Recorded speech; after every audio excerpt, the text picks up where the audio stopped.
range of a continuum of different things affecting a person's health and wellness.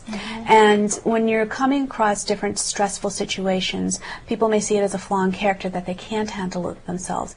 Also, as a lot of people have heard about the model minority myth, that there seems to be this misconception that all South Asians are doing extremely well. No one has these problems in themselves, in their families, and to kind of debunk that myth and say, as humans, we can come across difficult times. We can come across times where even in our body, chemically, things are different, and we may need to address it. Just as, you know, if you have diabetes, you may need to take some insulin to help adjust that. You may need to change your exercise and your diet to help support a healthier lifestyle.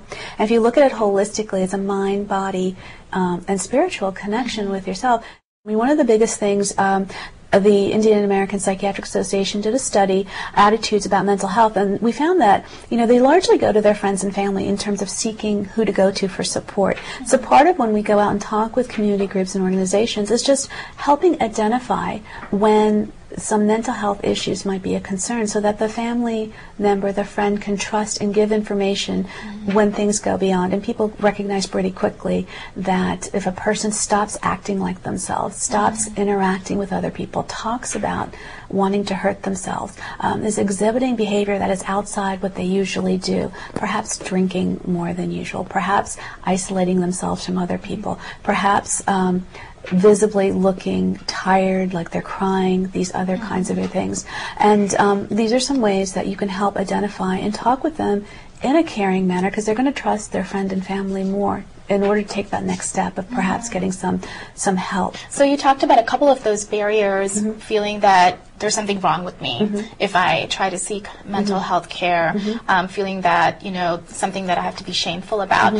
Some other barriers that seem to exist are also cultural and linguistic barriers. Absolutely. Can you talk a little bit about what those barriers could look like? A very basic one could be the topic of arranged marriages and what that might look like in the community today versus even, you know, 20 years ago. So in order to even explain that to a therapist who's not from the same cultural background, might feel like I have to go through this barrier to explain it. So just to perhaps one comfort for a person might be having someone across the way who looks like them and may understand some of those components. Not that everyone's experience is the same, but just that's one.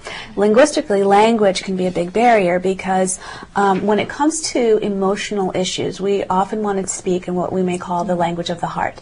So things that when we're very emotional, the language that comes most naturally to us, and it may not be English. So you may have some proficiency in English and be able to kind of express some pieces, but to really express what's going on, you want to go to a language that's most comfortable to you, and it may be the language you grew up with first, so a South Asian language. So one of the things we also try to locate in terms of our referrals, looking when people come asking, is I ask, you know, what language do you feel most comfortable expressing yourself in? Because then I try to find a therapist who can speak that so that they have another level of comfort.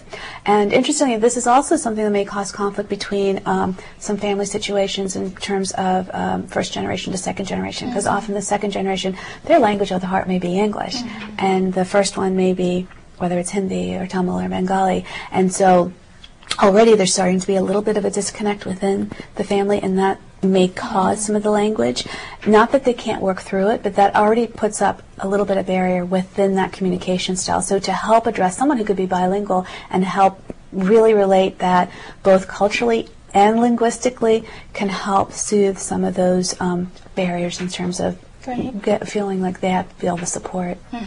Mala, Razia talked a little bit about how when you have a therapist who understands your culture, it can actually make a big difference. And I know that you work with immigrant parents and children quite a lot. Can you talk a little bit about some of the successes that you've seen in the lives of your clients? While doing the intake, I look at the acculturation level of the clients as well. What it really means is looking at their adaptiveness within the culture and with the mainstream culture. It's different for each person, especially parents might be acculturated or adapted differently than the children. Children at that level want or seek more independence, and they want to do things on their own, whereas the cultural expectation is to obey the parents. Parents expect certain things, and that brings out a whole lot of conflict. Explaining that to the parents lowering their expectations from the children, working with the children to balance themselves within both the cultures. That's what we normally try and do in the therapy sessions. Great. So it sounds like, by accessing this sort of care, even